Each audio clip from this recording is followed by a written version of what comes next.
हरे कृष्ण रामकृष्ण हरी. नमस्कार, मी रासपतीदास. आपल्या सर्वांचं स्वागत आषाढी एकादशी विशेष अभंग तुकोबांचे या कार्यक्रमामध्ये. आजचा हा 9वा भाग. ह्याच्या आधीचे व्हिडिओ आपण पाहिले नसतील तर नक्की पहा. खाली लिंक देण्यात आलेली ज्यामध्ये या कार्यक्रमाचे सर्व व्हिडिओ असतील, सर्व भाग असतील. त्याशिवाय खाली एक व्हॉट्सॲप कम्युनिटीची लिंक आहे डिस्क्रिप्शन आणि कमेंट सेक्शनमध्ये. तर व्हॉट्सॲप कम्युनिटीमध्ये आपण आपल्या सर्व कार्यक्रमांची माहिती टाकत असतो. तरी व्हॉट्सॲप कम्युनिटी जॉईन करा, मोफत आहे, सर्वांसाठी आहे. त्यामध्ये इतरही सर्व कार्यक्रम, मराठी भगवद्गीता कोर्स जो आहे त्याबद्दलही सर्व माहिती या कम्युनिटीमध्ये दिली जाते. चॅनलला सबस्क्राईब केलं नसेल तर नक्की करा. व्हिडिओ इतरांना शेअर करा. कमेंटमध्ये तुमचे अभिप्राय लिहा. इतर कोणते अभंग तुम्हाला ऐकायला आवडतील त्याबद्दलही लिहा. तर आज या 9व्या भागामध्ये आपण एका अतिशय कडक अशा अभंगाची चर्चा करणार आहोत. तीक्ष्ण अशा अभंगाची चर्चा करणार आहोत. तुकाराम महाराज ह्या कलियुगातील परिस्थिती दाखवत आहेत आपल्याला. त्या काळातही 350 वर्षांपूर्वी, 400 वर्षांपूर्वी अशी परिस्थिती होती. आता तर अजूनही खूप जास्त अधपतन झालेले आहे. तर असे 2 अभंग आपण आज पाहणार आहोत या भागामध्ये. हा पहिला अभंग ज्यामध्ये तुकाराम महाराज म्हणतायत, ऐसे संत झाले कळी, तोंडी तमाखूची नळी. हे दुर्दैव आहे. असे संत कलियुगामध्ये झाले ज्यांच्या तोंडामध्ये तंबाखूची नळी आहे, तंबाखू ओढतायत. असे कसे संत? स्नान संध्या बुडविली, पुढे भांग ओढवली. तर स्नान संध्या, देवपूजा, हरिनामाचा जप, नित्य नियमित कर्म, शास्त्रानुसार दिलेलं, धर्मानुसार दिलेलं हे बुडवलं त्यांनी.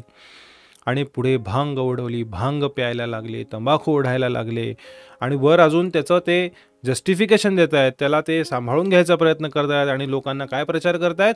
भांग भुरका हे साधन, भांग भुरका हे असे नशिले पदार्थ सर्व हे साधन आहे आमचं आध्यात्मिक मार्गात प्रगती करण्याचं. पची पडे मद्यपान, आणि मद्यपानही करतात. मद्यपानही साधन आहे असं सांगतात. तुका म्हणे अवघे सोंग. तुकाराम महाराज म्हणतात हे सर्व सोंग आहे, हे सर्व ढोंग आहे. तेथे कैचा पांडुरंग? तिथे कुठला पांडुरंग येणार? अशा ठिकाणी भगवान विठ्ठल कसे प्रकट होतील? अशा व्यक्तीची आध्यात्मिक उन्नती कशी होईल? हे पतनासी घेऊन जाणारे कार्य आहेत. असे फसवणारे आहेत आणि फसणारेही आहेत कलियुगामध्ये. हे दुर्दैव आहे.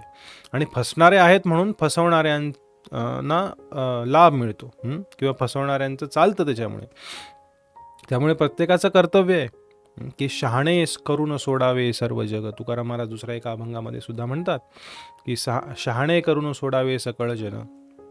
हे ज्ञान सर्वांपर्यंत पोहोचवणं आणि अशा स्वस्त गोष्टी, खोट्या गोष्टींपासून जनसामान्यांना वाचवणं हे या संतांचं कार्य आहे. म्हणून तुकाराम महाराज असा प्रचार करत आहेत, सांगत आहेत, तेथे कैचा पांडुरंग? हे खोटं आहे, हे ढोंग आहे, हे सोंग आहे.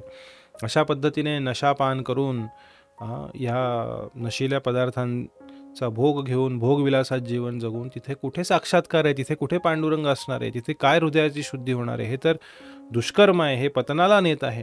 आणि पुढच्या अभंगातही तुकाराम महाराज सांगत आहेत, साधक झाले कळी, गुडगुडीची लांब नळी. तोंडात गुडगुडीची हुक्का किंवा तंबाखूची लांब नळी घेऊन साधना करतायत. असे साधक म्हणत आहेत स्वतःला. पची पडे मद्यपान, भांग भुरका हे साधना. तेच मागच्या अभंगातल्या ओळी आहेत. अभेदाचे पाठांतर, खूप सारं वैदिक शास्त्रांचं तार्किक ज्ञान, शब्दांचे खेळ ह्याचं पाठांतर केलेलं आहे त्याने पूर्ण. आणि अतिविषयी पडी भर. पण त्याला विषयामध्ये खूप लालसा आहे, त्याचं मन खूप आसक्त आहे विषयांमध्ये, भोगविलासांमध्येच त्याला आनंद मिळतो. म्हणजे त्याचं इथे जरी खूप पांडित्य असलं, पाठांतर असलं तरी त्याच्या चित्तामध्ये काही फरक पडलेला नाही. त्याचं चित्त शुद्ध झालेलं नाही. त्याच्या मनामध्ये भगवंतांप्रती काही आसक्ती नाही आहे, प्रेम नाही आहे. आणि अशा अनेक उदाहरणं आपल्याला पाहायला मिळतात.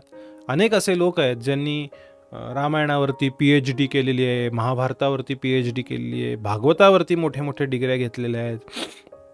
एक भक्त आमच्या ओळखीचे सांगत होते की बाहेरच्या देशांमध्ये ते एकदा प्रचारासाठी गेले होते अमेरिकेमध्ये. तेव्हा त्यांना समजलं की तिथे जवळच एका विद्यापीठामधील एक मोठे प्रोफेसर आहेत ज्यांनी वैदिक शास्त्रांमध्ये आणि त्यातल्या त्यात भागवतामध्ये, आणि भागवताच्याही पुढचं एक शास्त्र चैतन्य चरितामृत, जिथे भगवंतांच्या भक्तीची अतिशय काय म्हणता येईल त्याला डिटेलमध्ये वर्णन करण्यात आलेलं आहे. रसशास्त्र पूर्ण असं एक ग्रंथ आहे चैतन्य चरितामृत, श्रीमद भागवत. ह्यावरती त्या व्यक्तीने PhD केली होती एवढा अभ्यास करून.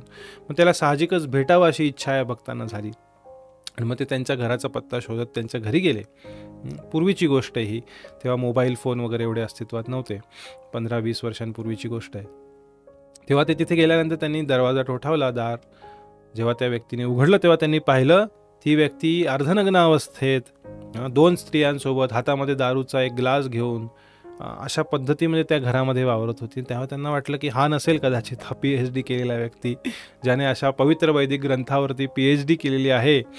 तो व्यक्ती असा अर्धनग्न अवस्थेत दारू पीत अशा पद्धतीने राहू शकणार. मग त्यांनी ओळख विचारली, तुम्हीच आहे का नक्की? म्हणाले, होच मीच आहे, तो PhD केलेला प्रोफेसर.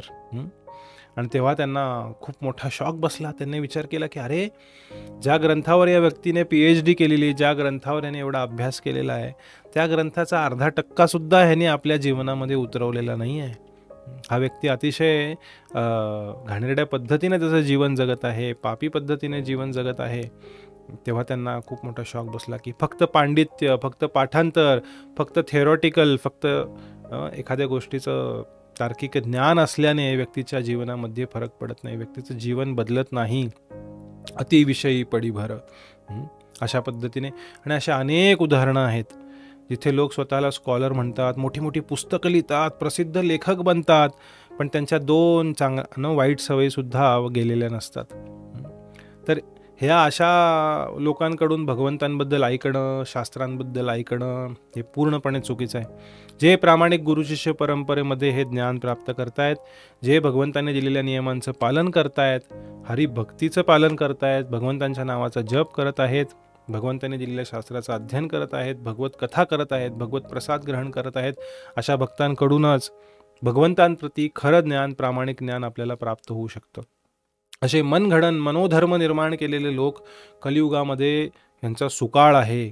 कलियुगामध्ये एवढ्या प्रकारचे तथाकथित अध्यात्मवादी आहेत, ज्यांनी अनेक पद्धती शोधून काढल्या आहेत वेगवेगळ्या, ज्यांचा शास्त्रांमध्ये उल्लेख नाही आहे, जे प्रामाणिक पद्धती नाही आहेत.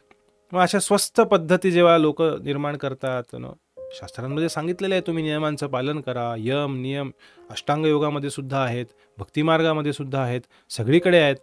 तर ह्या प्रामाणिक पद्धतीचा जर आपण अवलंब केला तर खऱ्या अर्थाने आपल्या जीवनामध्ये परिवर्तन होईल, खऱ्या अर्थाने आपण आनंदी होऊ. भगवंतांप्रतीचं साक्षात्कार आहे, भगवंतांप्रतीचं प्रेम खऱ्या अर्थाने आपल्या हृदयात हे पुनः प्रकाशित होईल. पण असे फसवणूक करणाऱ्या लोकांच्या मागे आपण जर गेलो, जे शास्त्रानुसार मार्गदर्शन करत नाही आहेत, तर आपली फजिती होईल, फसवणूक होईल. चेल्यांचा सुकाळ पिंडदंड भंगपाळ, तुकाराम महाराज म्हणतात. यांचे अनेक चेले आहेत, ते चेलेही त्यांच्याचप्रमाणे आहेत. त्यांना स्वस्त सोप्या साध्या गोष्टी पाहिजेत, त्यांना भोगविलास करायचा आहे, सुखी जीवन जगायचं आहे. आणि पिंडदंड भंगपाळ, त्यांच्या शरीराची चांगलं शरीर खाऊन पिऊन मस्त कमवलं, त्याला सजावट करतात शरीराची, आणि आध्यात्मिकतेच्या नावाखाली शून्य. सेवा मानधन, पैसे लोकांकडनं उकळतात, स्वतःच्या काय म्हणता येईल त्याला, भौतिक उन्नतीसाठी किंवा स्वतःच्या सोयीसाठी, स्वतःच्या सुखसोयींसाठी पैसे घेतात. भगवंतांच्या सेवेसाठी पैसे मागणं, दान मागणं, भिक्षा मागणं हे शास्त्रांप्रमाणे योग्य आहे सांगितलेलं. प्रत्येकाने भगवंतांच्या सेवेसाठी दान दिलं पाहिजे, भगवंतांच्या प्रचारासाठी दान दिलं पाहिजे. पण जेव्हा हे दान लोक घेतात आणि स्वतःच्या इंद्रिय तृप्तीसाठी वापरतात, तेव्हा तुकाराम महाराज त्याची निंदा करत आहेत. सेवा मानधन बरे इच्छेने संपन्न, खूप सारं सेवा मानधन लोकांकडनं असे लोक घेतात. आणि असे अनेक अनेक अनेक जास्त असेच आहेत. त्यामुळे अनेक लोकांना प्रश्न पडतो की सगळेच फसवे आहेत का, सगळेच खोटे आहेत का? पण तसं नाही आहे. प्रामाणिक परंपरा हे आहेत, प्रामाणिक ज्ञान आहे. तुकाराम महाराजांसारखं शुद्ध ज्ञान तुकाराम महाराज देत आहेत भक्तिमार्गाचं. सेवा मानधन बरं इच्छेने संपन्न हे प्राप्त करतात असे ढोंगी लोक. मग तुकाराम महाराज म्हणतात, सोंगाच्या नरकाडी तुका बोडोनिया सोडे, अशा सोंगी ढोंगी लोकांना नरकामध्ये बुडवतो मी आणि त्यांची फजिती करतो, असं तुकाराम महाराज म्हणतात. मी त्यांना उघडं पाडतो इथे सगळ्यांसमोर. हे खोटे लोक आहेत, ह्यांच्या नादी लागू नका. जे प्रामाणिक शास्त्रानुसार गुरु परंपरेमध्ये, गुरुशिष्य परंपरेमध्ये योग्य मार्गदर्शन करत आहेत, ज्ञान देत आहेत, अशा व्यक्तींकडून आपण भगवंतांबद्दल जाणून घेण्याचा प्रयत्न केला पाहिजे. तरच आपल्याला खऱ्या अर्थाने ज्ञान प्राप्त होईल आणि आपली आध्यात्मिक प्रगती होईल. नाहीतर चीटर्स अँड चीटेड, फसवणारे आणि फसवून घेणारे हे कलियुगाचं वैशिष्ट्य आहे. हे कलियुगामध्ये असणारच आहेत. त्यामुळे आपण वाचलं पाहिजे, फसवून घेतलं नाही पाहिजे आणि इतरांनाही फसवलं नाही पाहिजे. योग्य मार्गावर आलं पाहिजे. भगवंताने जो उपदेश दिला आहे भगवद्गीतेमध्ये, तुकाराम महाराजांचे अभंग आहेत, भागवत महापुराण आहे, इतरही अनेक प्रामाणिक आणि प्रमाणित गुरुशिष्य परंपरेमध्ये आलेलं ज्ञान आहे. त्या ज्ञानाद्वारे आपण खऱ्या अर्थाने भगवंतांच्या प्रती आपल्या हृदयात प्रेम जागृत करू शकू आणि आपल्या जीवनाचा उद्धार करू शकू. तर आज आपण या 2 अभंगांची चर्चा केली. याच्या पुढच्या भागामध्ये पुढच्या अभंगांची चर्चा करू. लवकरच भेटू पुढच्या भागात. खाली व्हॉट्सॲप कम्युनिटीची लिंक आहे, व्हॉट्सॲप कम्युनिटी जॉईन करा आणि आपल्या सर्व अभंगांच्या प्लेलिस्टचीही लिंक आहे. चॅनल सबस्क्राईब करा, व्हिडिओ इतरांना शेअर करा आणि आपले अभिप्राय नक्की कमेंट करा.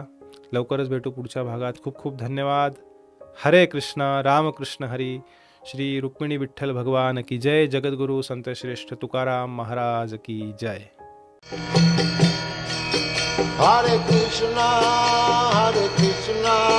Krishna Krishna, Hare Hare, Hare